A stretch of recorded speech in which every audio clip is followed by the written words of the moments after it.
Today, I'm really excited because I have Ellen Brokaw, the president and the owner of Brokaw Nurseries, here with me. And this is really special for me, Ellen, because I know you knew Bill and Joe Goodrich. So Bill was our founding CEO at United Ag, my mentor, my coach, I've learned a lot of things from him. I looked up to him. So this is a very special podcast for me. So welcome to the show. Thank you so much. I do indeed have a long relationship with United Ag, which has been very enjoyable and beneficial. One of the things I was really, when I do these podcasts, you're my 10th podcast interview.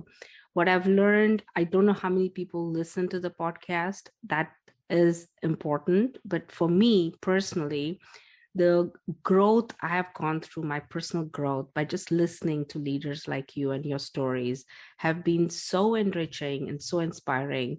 So even if one person like me inspired, I feel like that's success. And our employees at United Ag listen to this podcast and they get inspired. So I just wanted to know, what's your story, Ellen? Well, since I'm 89, there's a lot I could say. Yeah, we are listening. I married at 21, moved from Chicago with my new husband to Ojai in 1954. I had met him in the Glee Club at the University of Chicago. He had recently graduated from Harvard and was at the University of Chicago getting a master's degree in anthropology. And he wanted to teach in his home state, which was California. So we moved to California, and I thought I was married to a teacher. And I was for 10 years. But during that time, he started growing avocado trees in our backyard in coffee cans. Because he had grown up in a family of avocado and citrus nurserymen in Whittier. That little enterprise grew and grew. So by the time he had been teaching 10 years, he had a quite large nursery, and he was ready to make the decision whether to become a farmer, a nurseryman, or whether to continue teaching. By that time, we had 3 children and very little money because teaching, I was home raising children. We only had one income, and teaching didn't pay very much. We consulted and decided to do it. And after 10 years, he switched and started a nursery, which grew into a very successful enterprise. After the youngest of our 5 children was ready to go to school, I joined him in the business. And that's when I first began to get acquainted with farm workers. And since I tried as much as I could to help them with any problems, both at work and away, that they were experiencing, I learned a lot. Part of what I learned was that they were living often in appalling circumstances, in garages, single rooms that weren't really meant for habitation, or crowded into houses, several families in a house that was meant for one family. For years, I thought about that and wondered what I could do, but I didn't have an opportunity until about 25 years ago. I didn't see how to do anything. Mm-hmm. But I didn't, about 25 years ago, I was part of a group that's called the Ag Futures Alliance. And we did a study on farm worker housing and produced a report. And out of that effort, the nonprofit that I've been volunteering with ever since was born. It's called House Farmworkers. But I want to go back to the nursery business, because Brokaw Nursery was my springboard into this kind of community action. Also, I want to talk a little bit about my husband, because he was an innovator and creator and problem solver. He was the kind of person that would spend years trying to solve some problem about how to grow a better avocado tree, fail, try again, persist. And because he both had the scientific background, because he'd been pre-med in college, and because he had this characteristic of persistence, stubbornness, you want to call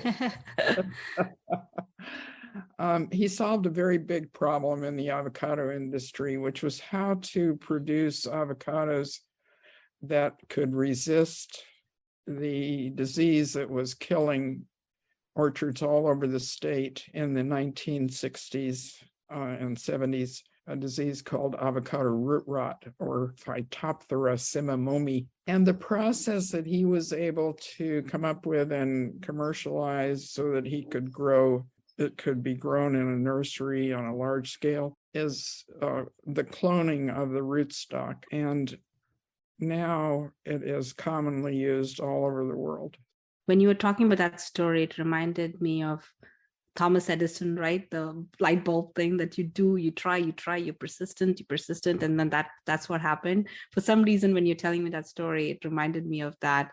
And he, by his persistence and what he did, he solved a problem in avocado. And that's the reason why the market that is today with avocados and where it is credit goes to Hank, right? Right. And the other thing about him was that he was never about making money. I mean, he wanted his business to succeed because he wanted to support his family and continue to employ his people. He was always focused on the future. And when he did manage to succeed at one of his ventures, he apparently was then no longer interested, didn't take a whole lot of pleasure in that. It was just on to the next thing. He was, like you said, the true problem solver and innovator. He solved the problem, he's going to move on to the next one. And he was always dreaming. One of the things that the family still laughs about was that he was periodically talking about going to Paraguay and raising cattle. that would have been his next one.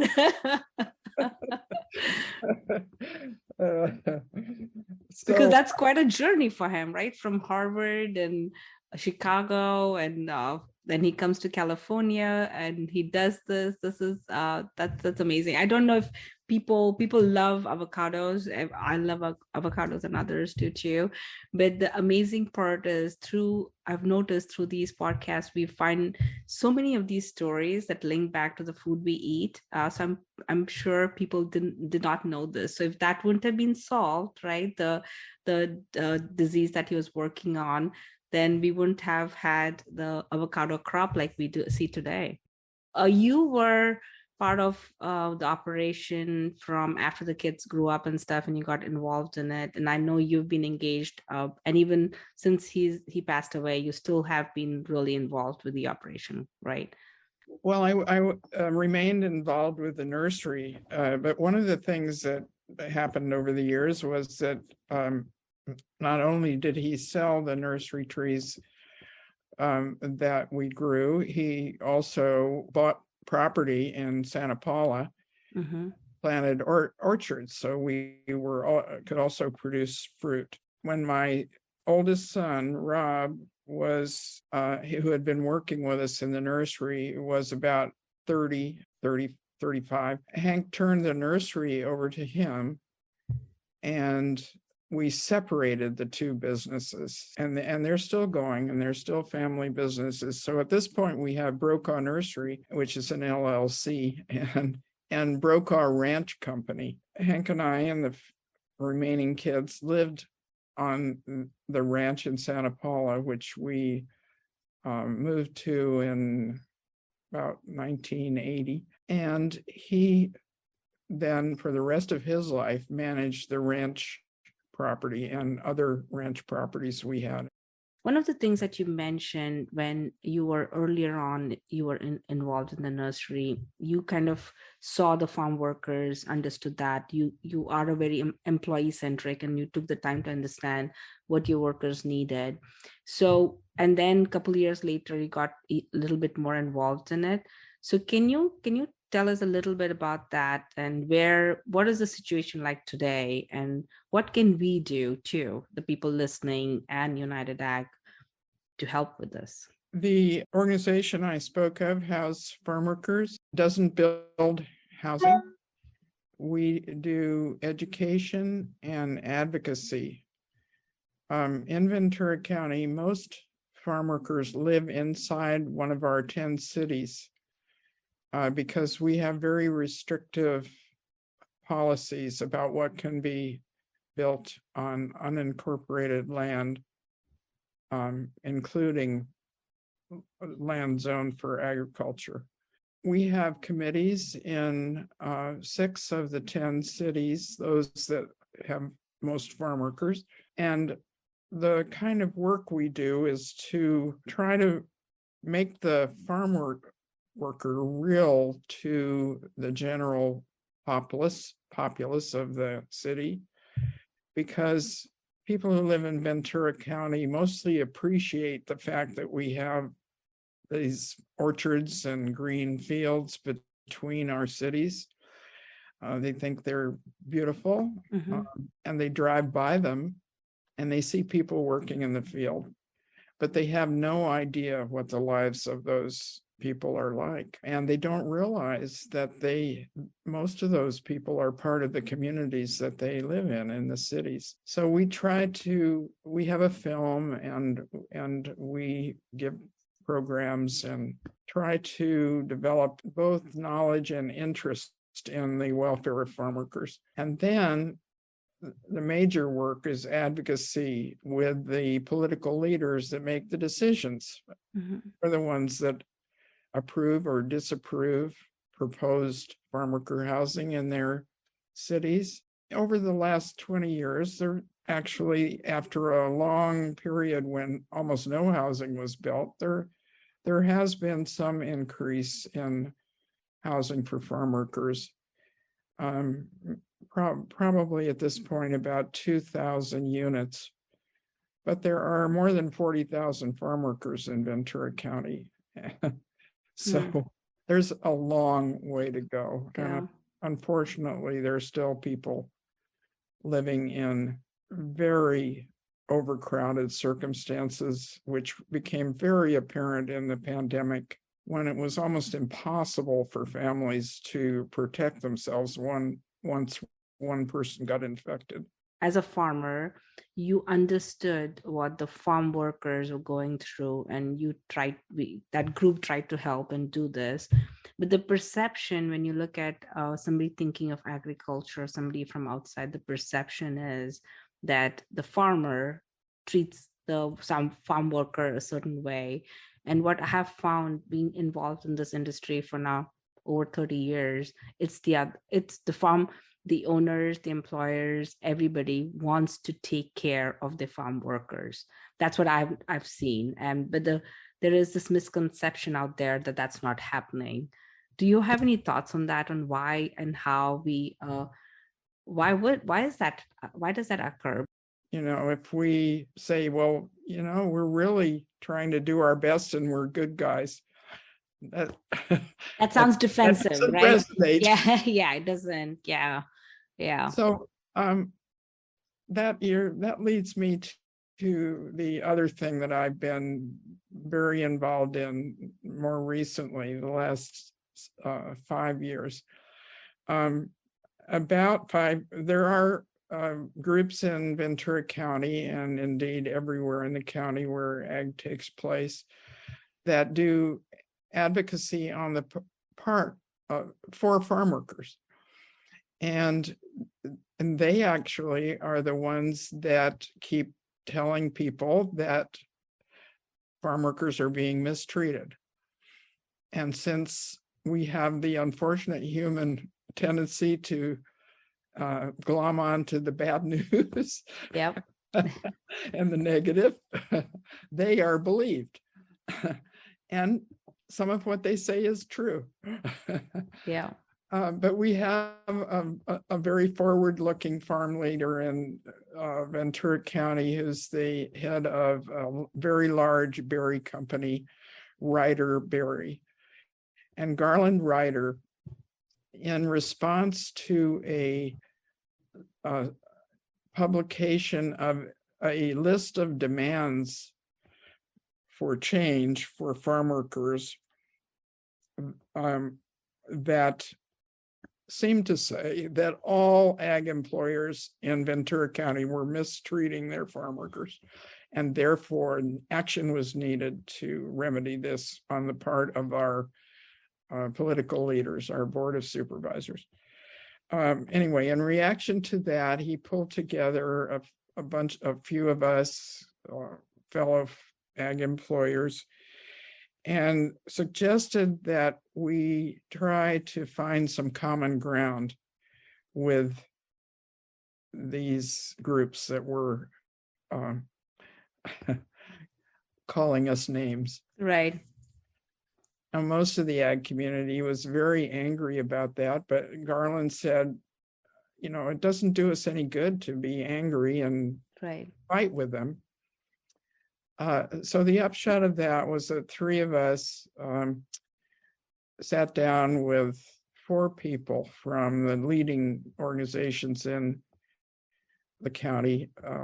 They're called MyCop, which is Mixteco what is the M for? I guess it's Mixteco Indigenous Organizing Committee. And PAWS, which does social justice work for not only farm workers, but all people who are disadvantaged in Ventura, Santa Barbara counties. And my eldest daughter was the facilitator for this group. At the first meeting, you could have cut the distrust around the table with a knife. And one of the young doctor who was the board chair for MyCop said at that meeting, if we accomplish anything, it will be a miracle. So we named ourselves the Miracle Group, and that's what we could still call ourselves. This group is still meeting. It's been expanded a little bit. And we looked at the 10-item Bill of Rights that CAUSE had published to see if there was anything in it that we could agree about. One of their list of demands that CAUSE had issued was to establish an ombudsman blessed by the county to assist farm workers in their issues, workplace issues. So after probably a year of discussion, two of us went to the Board of Supervisors, to one particular supervisor, and asked if he would sponsor the creation of a program to help farm workers resolve issues, with the first emphasis being on trying to resolve them with the employer on the ranch, empowering the worker to help himself, in other words. The fallback being assisting workers in dealing with the appropriate agency to help them, which was almost impossible for them with language barriers and the difficulty of reaching these agencies that are spread all over the state and not locally present. the board approved and passed this program, and several of us on the Miracle Group became part of the advisory committee for it, that then actually created the nuts and bolts of the program. And it is now called the Farm Worker Resource Program. It's housed in the Human Services Department of the county. Has a staff, an amazing leader who had already been working in that department, and I think now 4 outreach workers, all of whom are trilingual. So they speak English, Spanish, at least the indigenous language Mixteco, and often other indigenous languages that are often also spoken in our workforce. And that program, it has been so successful that it is now being replicated around the state. A bill was passed in the state legislature to fund replication of the program elsewhere. And under the leader of Talia, who is the head of it, her amazing leadership, the services that they provide have now gone beyond helping with workplace issues. One of the things that happened during the pandemic that I was very involved in was establishing a program, another coalition of house farm workers, the Ventura County Community Foundation, and the Farm Worker Resource Program to raise money to give to farm workers to grant out to farm workers who were unable to pay their rent and cover their transportation costs, their utilities, their medical bills, or even pay for food, because so many lost their jobs during the pandemic. So much of the work we do to try to help people is just putting Band-Aids on. And what we need is really systemic change that will solve the problem. And I think the only way that kind of change can come about is through collaboration that the Miracle Group represents, and this program during the pandemic represented. There's just a huge power in bringing diverse parts of the community together to address something. So I really just love working on that kind of thing. I'd like to come back to the family business and just to clarify what has happened in the last few years. When my husband moved to run the ranches, we had separated the two companies. We renamed the ranch company Brokaw Ranch Company. So we have now Brokaw Nursery and Brokaw Ranch Company. And he had a stroke 14 years ago and died 12 years ago. At which point our longtime manager was left in charge. Now, he was a man who had come to work for Hank when he was probably about 20. He had a 4th grade education. He knew nothing about ranching when he came to work for us. He'd been or nothing about tree crops. He'd been working in other parts of the state. And today he is our ranch manager, an absolutely amazing man. He has made himself fluent in English. He's become a U.S. citizen, raised a wonderful family here. He has an empathy with his employees, with our workers, that is remarkable. And at the same time, he demands a lot. Yeah. And they give a lot. That's a good leader, sign of a good leader.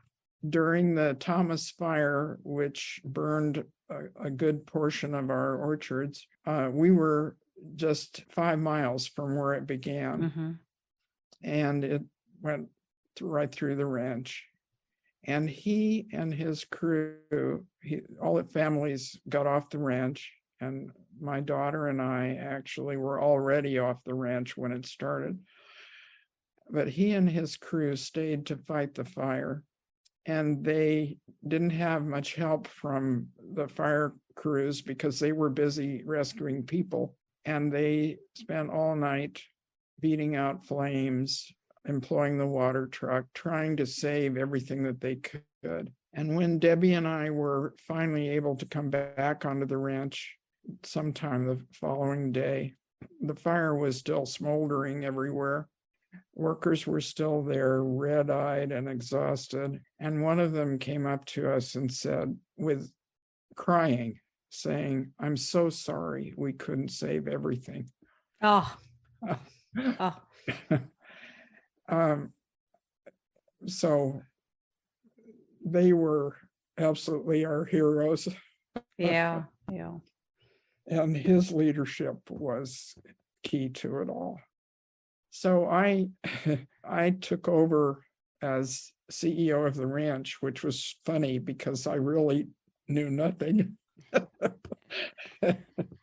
But Jose knew a lot.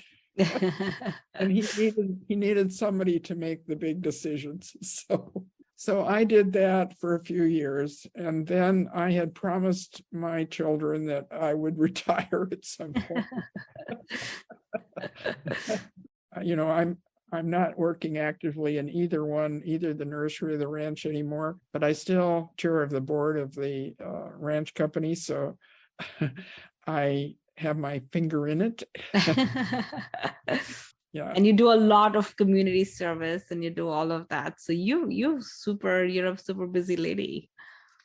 That just saved me during the pandemic because I live alone in my house, although Debbie's not far away. She lives on the ranch about half a mile away. But I was alone for months and months, but through Zoom, yeah, I was able to do a lot, and to have purpose and feel useful is very important as you get old.